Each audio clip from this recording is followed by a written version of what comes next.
The new LinkedIn Hiring Pro can't undo your last hire. The human postponer. They were the master of one phrase. I'll circle back on that. But 3 months later, you were the one doing all their work and wondering how big that circle is. But LinkedIn Hiring Pro can take the hiring load off your plate by automating the hiring busy work from the initial job post to scheduling interviews. Hire right the first time with LinkedIn Hiring Pro. Post a free job today at linkedin.com/quality. This episode is brought to you by Accenture. When your advertising operations fall out of sync, everything else follows. Spotify and Accenture are working together to reinvent the rhythm of ad sales, using automation, analytics, and smarter workflows to simplify campaign delivery and access better data across the business. The result? Less time spent on operations, more time connecting brands with the moments and fandoms that matter most. Learn more at accenture.com/Spotify. This podcast is part of the Robots Radio Rocket Club, a program designed to help all podcasts reach their full potential. For information about joining the Robots Radio Rocket Club, check out robotsradio.net. Welcome to the Final Fantasy Lorecast, a podcast dedicated to the history and lore of the Final Fantasy series. Join us as we take a deep dive into the different worlds, characters, and so much more. Welcome back, Warriors of Light, to another episode of the Final Fantasy Lorecast. I'm one of your hosts, Ben of Temeria. Followed with me are my good two friends and co-hosts of the show, Steven. Yo. And Trey. Hello.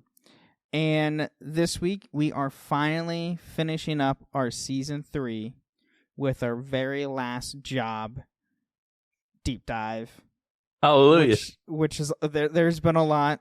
We've done some patron shows in there and some other stuff here and there. But yeah, there's a lot of jobs that we definitely discussed in this season. And there's even more that we're not even covered from 14 because we'd be here 14, for a month. 14 added a lot. Yeah, there's a lot of jobs in 14. A lot. Yeah. And they keep adding adding more. That's the point of an MMO is they're absolutely. They're going to keep adding to them, but and a majority of the jobs in 14 are already ones we've already covered, or ones we just haven't covered, or very similar to most of the other jobs. There's only one original job coming to Final Fantasy 14, and that's going to be Viper. Before that was technically Gunbreaker, even though Squall is a Gunbreaker through 8, but all the lore aspect of the job comes from 14. Because Gunbreaker technically didn't exist in 8. So, yeah. Yeah, but this episode we are going to be going over the Geomancer and the Bard. Everybody's favorite archers. Is that what? Well, that in 14 we'll archers. Okay. I was like, I thought they had instruments in these things. Yes, that too.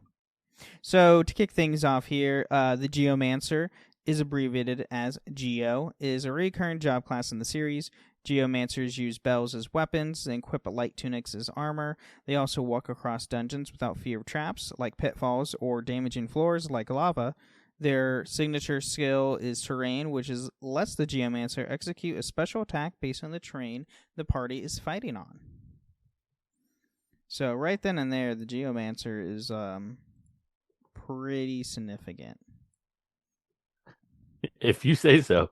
I've literally never heard of this before. You never heard of Geomancer? No? What? Oh my gosh.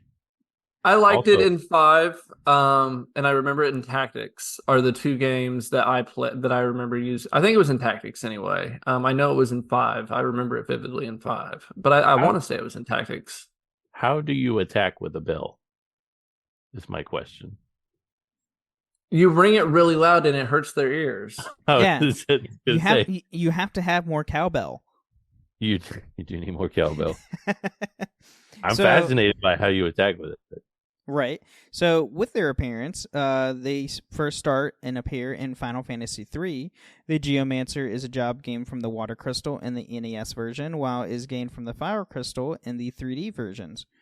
Geomancer is able to attack in tuning into the nature surrounding and drawing out the latent powers around them.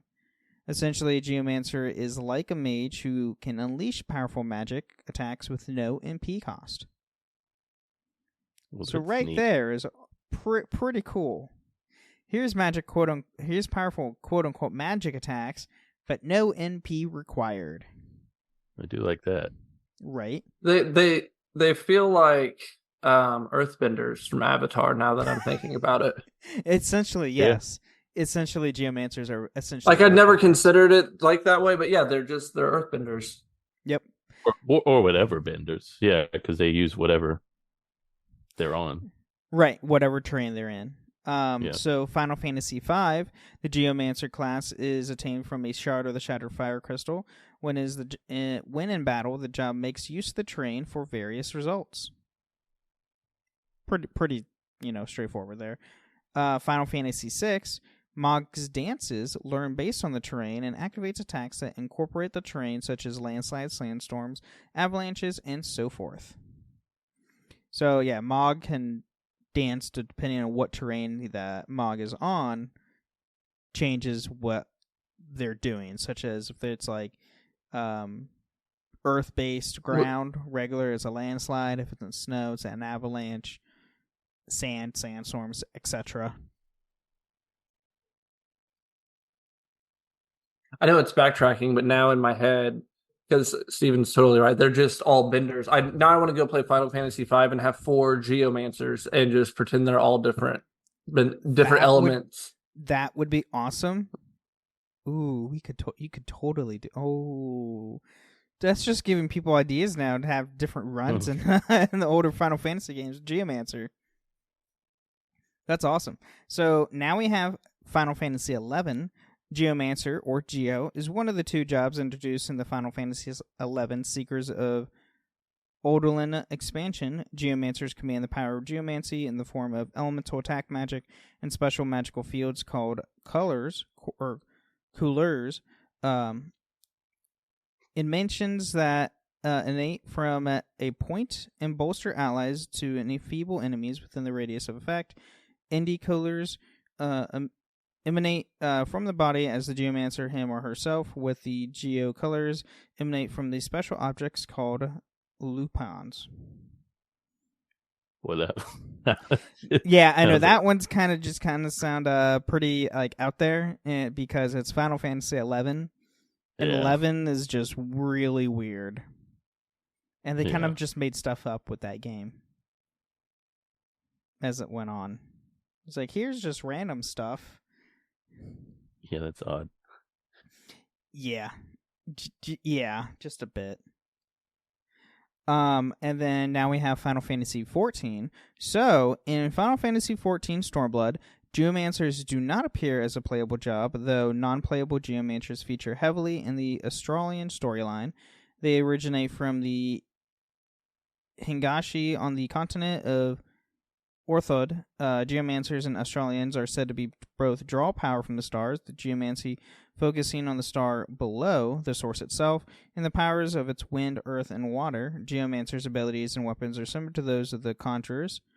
Galen is the first king of Doma, was a geomancer and founder of the Doman Geomancy School. He established the Swallow's Compass as a geomancy temple. So you can't even play as them. Nope. They're barely in the series. This might be the least one that we've had so far, like least appearances. Yeah, Geomancer it's an old job, but also a job that doesn't show up as much as other jobs that we get throughout the series. Like in 14. 14 has almost a lot of the jobs throughout the entire series of the game. Geomancer is just a NPC job. I mean, I feel like what's the difference between them and Black Mages essentially is the problem they run into in other games, because you cast fire, you cast ice, or Blizzara, you cast thunder. Yeah. And honestly, that's why I call them Earthbenders, because in my head they mess with the terrain, right? And I was thinking terrain, ground. So, and for me, they just haven't really worked them in. Yeah, and with Geomancer, the reason why, at least to me, the reason why they haven't brought Geomancers to 14 is because all the roles that Geomancer would have, the Conjurer kind of already has that. Because they have the wind and earth magic, which what Geomancers would primarily use is mainly earth, hence Geo, which is rock, and then wind or the other elements. So Conjurer kind of already takes that place, what Geomancer would be in an MMO setting, in my opinion. So, yeah, that's probably the reason why they haven't introduced them, and is they keep it. Hey, they exist in the series and they exist in this universe. It's just you can't yourself play as one.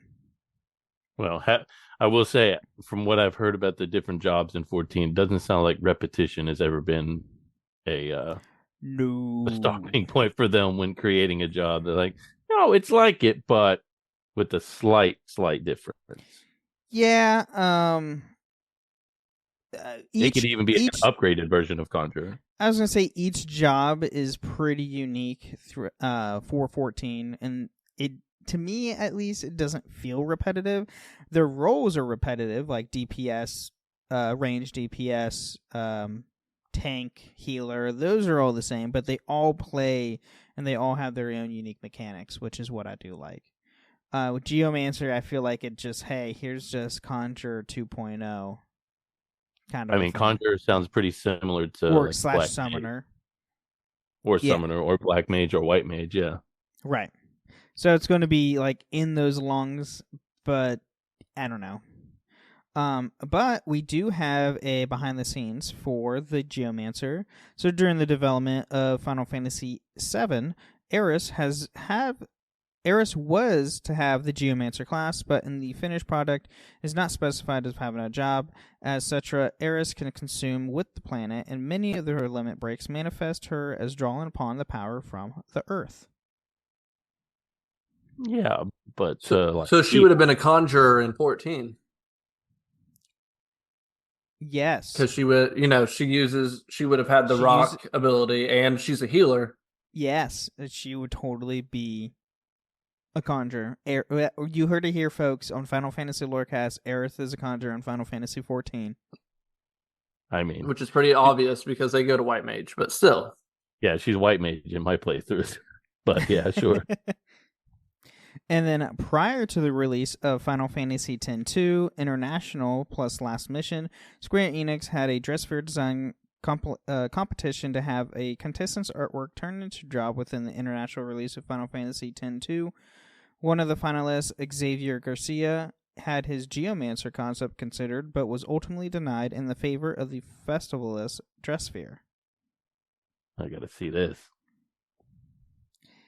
Yeah, that's festivalist. Oh, I see why that one won. Yeah. Yeah, dudes were voting on that one. Oh, definitely. And then in Final Fantasy XII, there is a Gareth in Jahara and the Law of the Land area named Geomancer Ujilu. After the player has acquired at least 10 Espers and then completed the Gareth-related hunts, he will speak to Zodiark and give a player access to the special dig area of the Hini mines. So, yeah. Yeah, have fun in there. I've done a little bit of that. Like there's so many, like you have to go back and forth to the Henny mines, and it opens up different areas each time you go back, like in different points of the game, and it's always rough going each time. Even if you're over leveled, those mines are crazy. Yeah, I don't know if I ever went to the Henny mines when I played a little bit of 12, but I'm pretty sure I haven't. Good. You go to it pretty early. Do you? The name is very familiar to me, but I don't. It's in the second city that you visit. Is it where you have what's his name come with you? Yes. Yeah, the kid. Lamont. Yeah, the kid. Yeah. Yes. What's his name is a respective player and character in Final Fantasy 12. Yeah, he's related to that one dude. Oh, he's awesome in there. Whenever he's in your party, because he heals and he kind of hits pretty hard too. So you go and do all your hunts when you have him, because he's like basically just an extra party member. Who's his name when you meet him is Lamont. Lamont, yeah. Lamont. Okay, cool. But yeah, that's what we have on the Geomancer. Any final thoughts on the Geomancer or questions or anything? Oh no, Box Girl's correcting us. That's not the same minds as where he is. So we're completely wrong in Box Girl. I'm not the 12 expert here. That's Steven over there. No, not an expert. Okay. Just I was about to say, is it wait? Just big fan. Yeah, no, we are fan. both big fans, but I'm glad that we were able to get that. I'm glad that Box Girl was here to get that corrected quickly, because I don't want to be wrong, but I also didn't want to spoil it. So thank you again, Box Girl. Where are the Henny Mines at then? Where am I? It sounds very familiar. I got to look this up because it's going to drive me bonkers if not. Well, while Steven's looking that up, we are going to go into our mid-break, and we will be right back. This summer, say I do. I am marrying a stranger. Like never before. Am I crazy? It's a whole new Married at First Sight on Peacock. Thank God I woke up in love. With new experts. My name is Dr. Lisa. My name is Paul Brunson. More couples. This could be the start of a very successful marriage. And more surprises. Or maybe not. Everything is just not enough. You're a little bit crazy. I don't know what's going to happen. I want my fairy tale ending. Married at First Sight, now streaming. New episodes Thursdays, only on Peacock. This episode is brought to you by Perfect Bistro Cat Food. Hey guys, today I'm interviewing my cat about his perfect bistro food. Percy, you seem to be a big Perfect Bistro fan. Care to comment? Totally. What do you like about it? You love the high-quality ingredients? And the delicious flavors, of course. Yeah, that makes a ton of sense. Listen to Percy, guys. Visit perfectbistro.com to try it for your cat.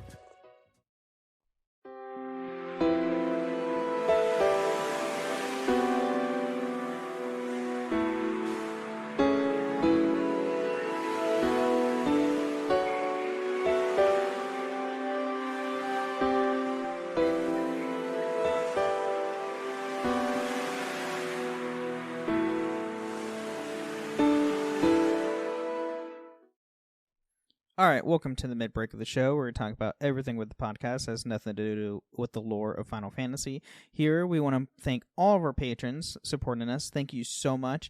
And thank you, Purple Archer, for signing up for our Warrior Light tier to join us each month on the show. Can't wait to have you on here in the next 2 weeks. Is it 2 weeks? It's the last Wednesday of the month. Which is, yes, 2 weeks. Okay. Calendars, math, hard. It is what it is. But thank you, Purple Archer, for signing up. And if you want to join us on Patreon, you can go to patreon.com/Final Fantasy Lorecast, where you can join to get ad-free episodes, or even join us once a month on the show. You can also support us on Apple and Spotify. Leave a 5-star review on Apple with some words. We'll read that out loud the next time in the show, as well as a Spotify comment, which we do have a new review today. 5 stars from Lazy Nerd in a fun podcast. I love how enthusiastic these guys are for Final Fantasy, and how the podcast feels like friends just hanging out and talking about something with Final Fantasy or their favorite Final Fantasy.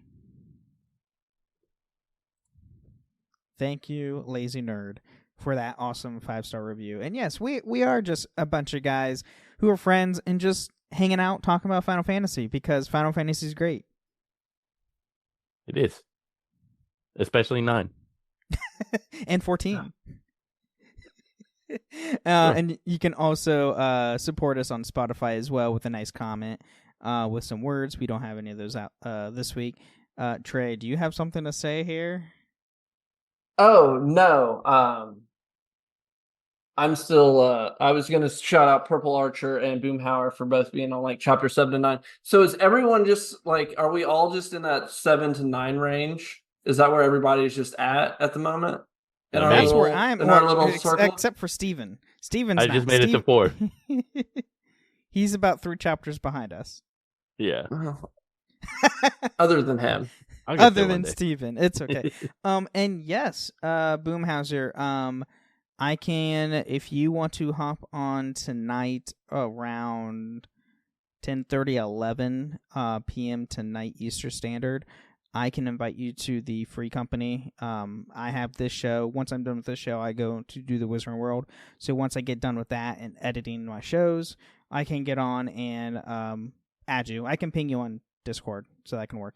And talking about Discord, you can join our Discord servers. There are two that we're in, the Robots Radio Discord at robotsradio.net, as well as my own Discord server, the Ben and Friends Podcasting Discord, which are in the links provided below in the episode. And you can also find us live 8 p.m. Eastern, 5 p.m. Pacific on my Twitch channel at twitch.tv/benoftemeria, where I am now an affiliate, and you can just watch us live, subscribe, chat. It's a lot of good time.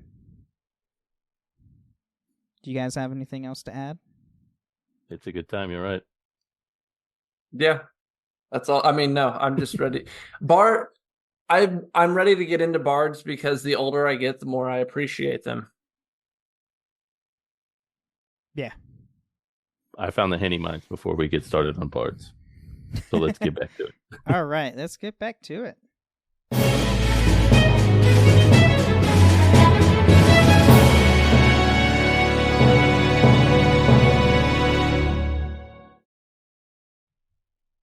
All right, we are back from the mid-break, and where are the henny mines? You better come correct. So they're right outside Jahar, that area that you were talking about with the Garifs. It's like their little desert village, and you have to take a chocobo to get to it. I remember it now. It's even more of a pain than the however you say, Luzu mines. But that one you don't go back to multiple times. The Luzu mines or whatever is where you get Yojimbo, is where you fight Yojimbo to get the Genji gear. That's not. Gotcha. That's not what I was thinking then. I was thinking maybe because there's like a mine. You go through the desert, and then you fight like a big red bird outside of some mines, and then you go in. I remember that one, but it's not that one either. Jahara. Does that have like a warrior guy walking around outside that like kind of you can't attack him and he just walks up and joins your party? Not really joins your party, but he just like kind of NPCs along with you.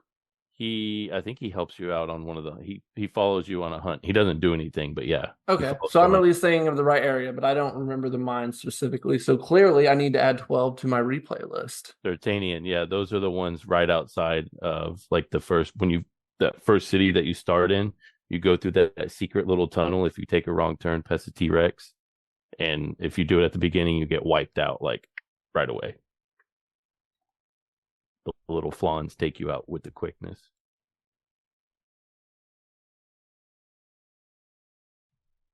All right. So, with that said, thanks, Box Girl.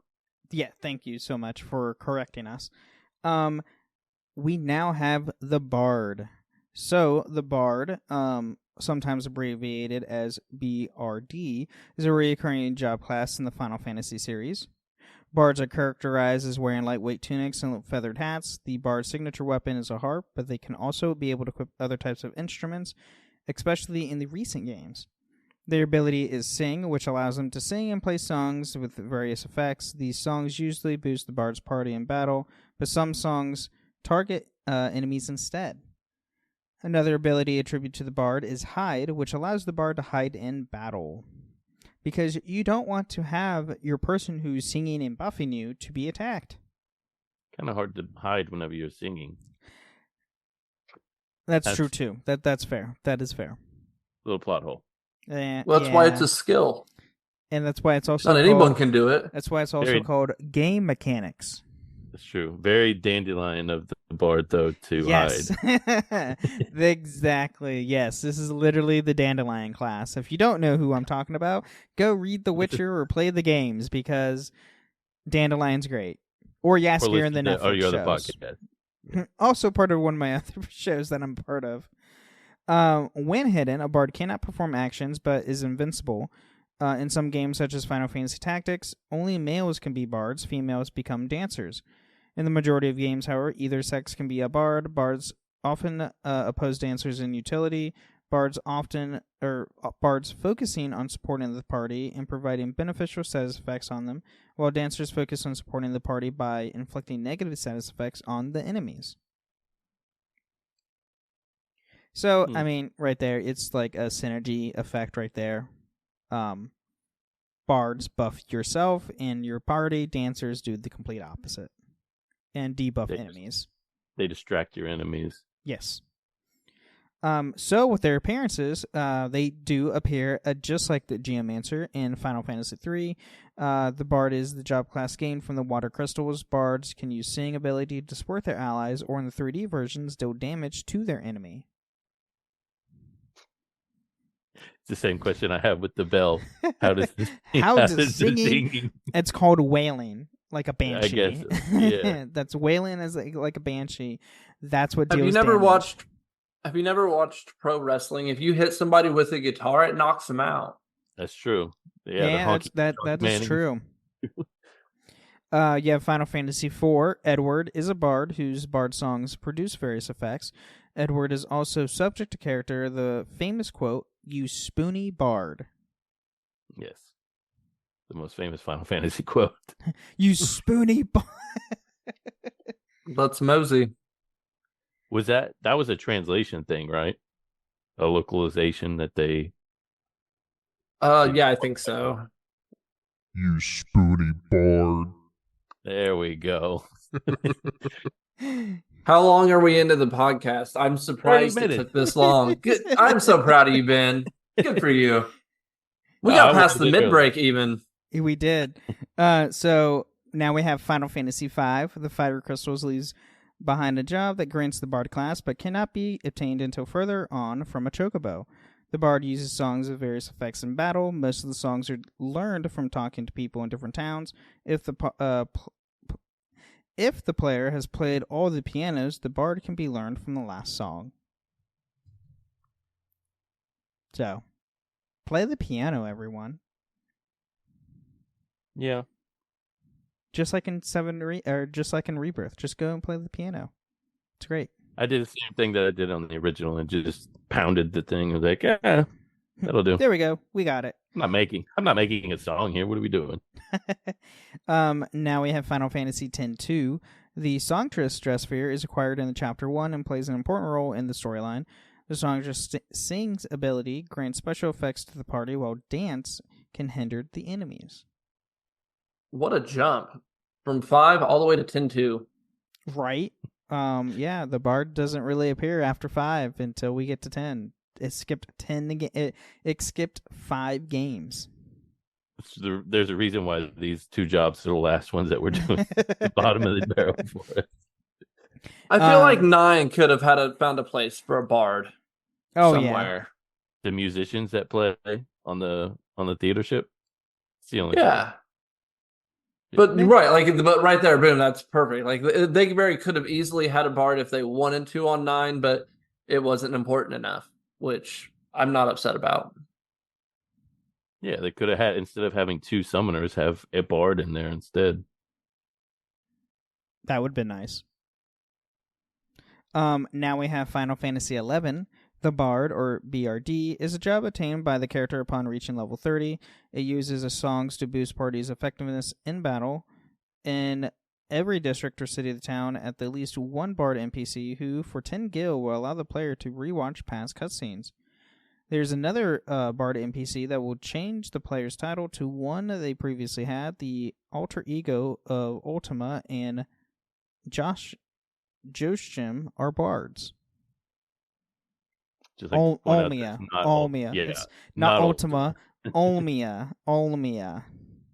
That'd be quite a fall from grace for Ultima. That would be. Now I'm just picturing Ultima from Final Fantasy 16 as a Bard. Oh, God. Everybody's like, what is going on here? What is that thing? Yeah, the thing did put me to sleep, all right. And then now we have Final Fantasy XIV. Bard, or BRD, was added in patch 1.2.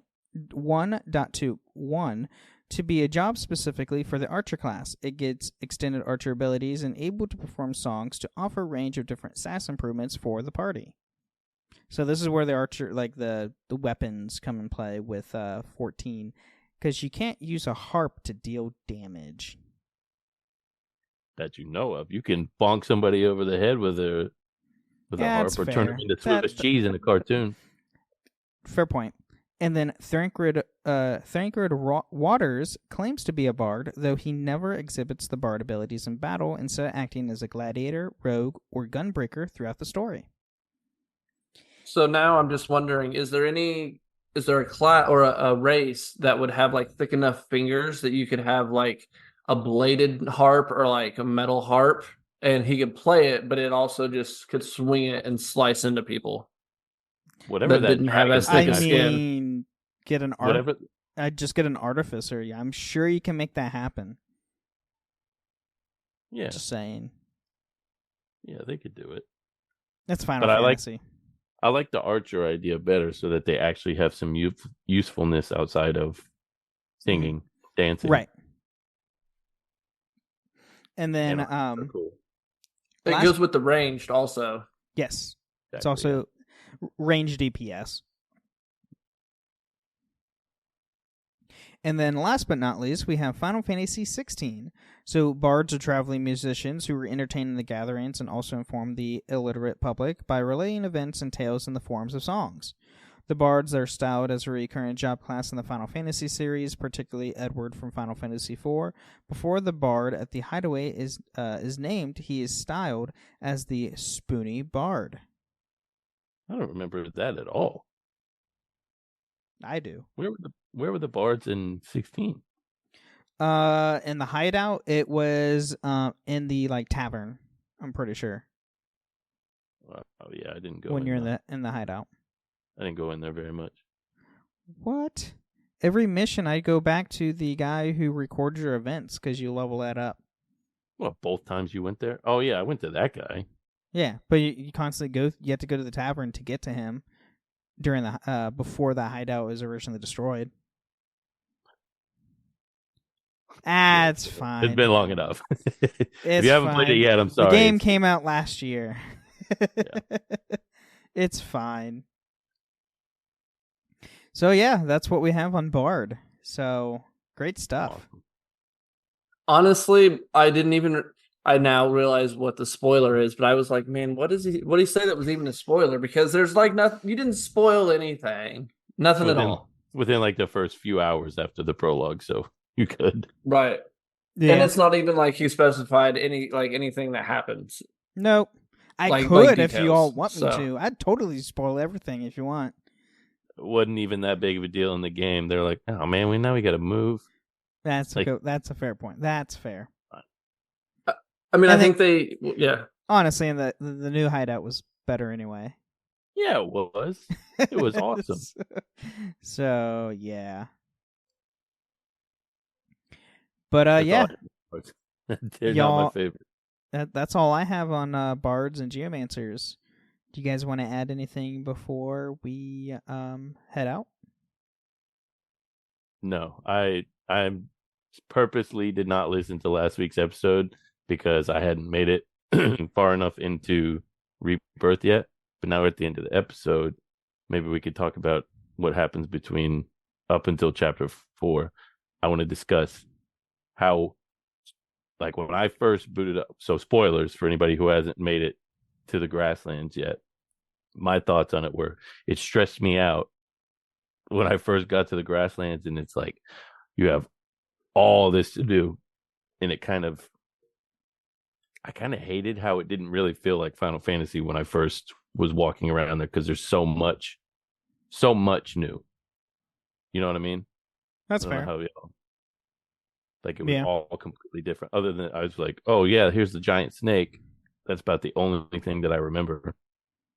And then I mean, when we originally played it, it was 2D / 3D-ish settings. And it wasn't the best looking during its... I mean, for its time, it was great. It wasn't go back and play it now, it's like, well, what do we do? but there's like all the stuff about the Republic and like where was all I appreciate that part, how they're adding all that lore in. So like when you go do the what are those little things that you scan, the life springs, and then yeah, the region intel, so it gives you kind of like a history on it. I really like that. Yeah, that was a nice little touch. But... have you played Ghost of Tsushima? Oh yeah. Okay, and then have you played like Horizon Zero Dawn? Yeah. Why is there a big?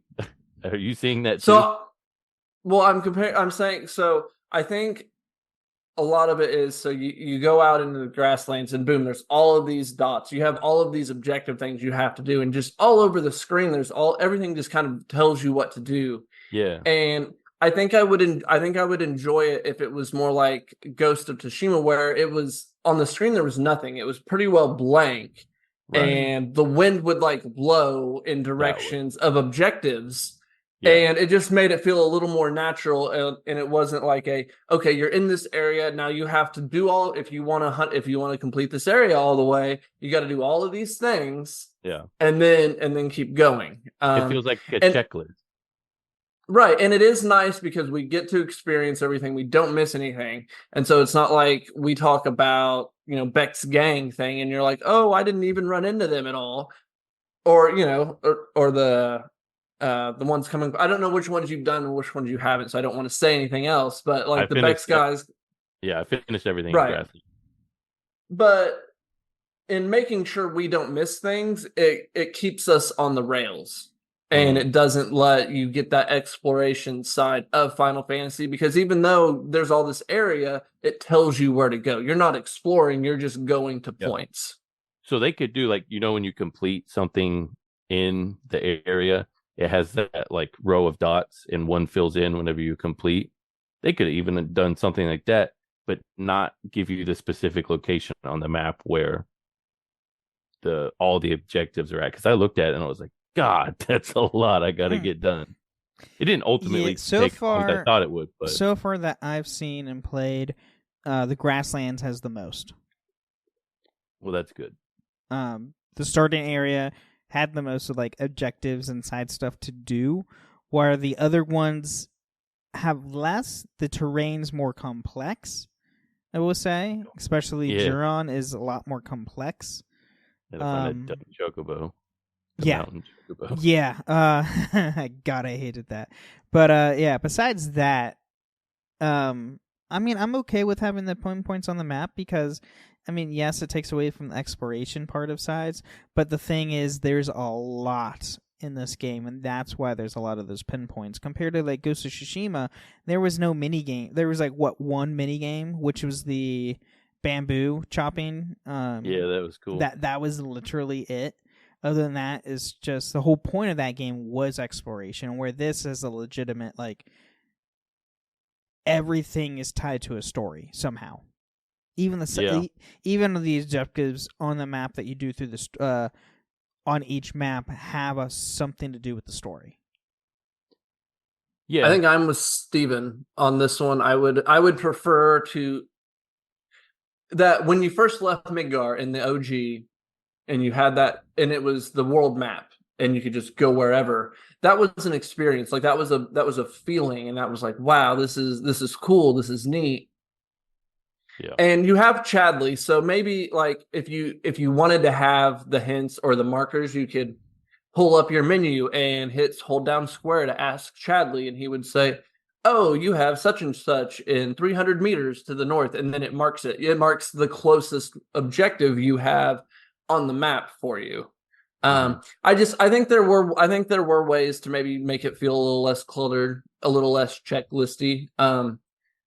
I don't think it takes a lot away from the game. It just if you're not 100% gung ho to play it, it definitely can feel a bit like a slog. But if you're into it and you're ready to do the side stuff, I think it's all been rewarding and it's all been good. It's just it feels like a grocery list. Lot. Yeah, it's a lot all at once, and it seems like a checklist.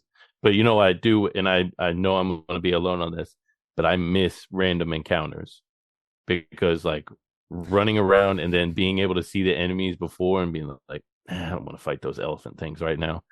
and there's also not enough of them. I feel like I run for like 10 minutes before I run into an enemy. I'm like, I want to play this game because I want to fight. That's really, because I did not feel like that at all. There was enemies constantly popping up where I was going.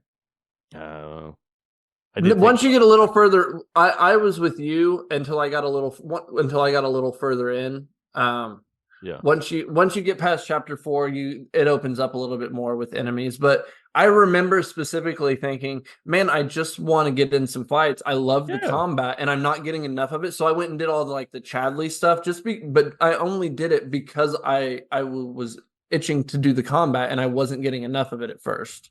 Right. So I do remember feeling like, man, I just want to dig into the combat. And it, again, the more you play, the less it's story dumping and the more it's gameplay. But I understand that. I don't personally want random encounters back. You're right.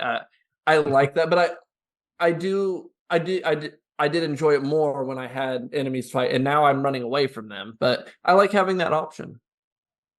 Yeah. That's fair. You could have ran away the random encounters. You could. That's true. But I want to be like Pokemon. I need to know, I need some beefier enemies too, because I keep trying to figure out how to use the synergy stuff, and I'm just like, the ogres are not cutting it. I'm killing them before I get a chance to use anything. Yeah, synergy is best when you're up against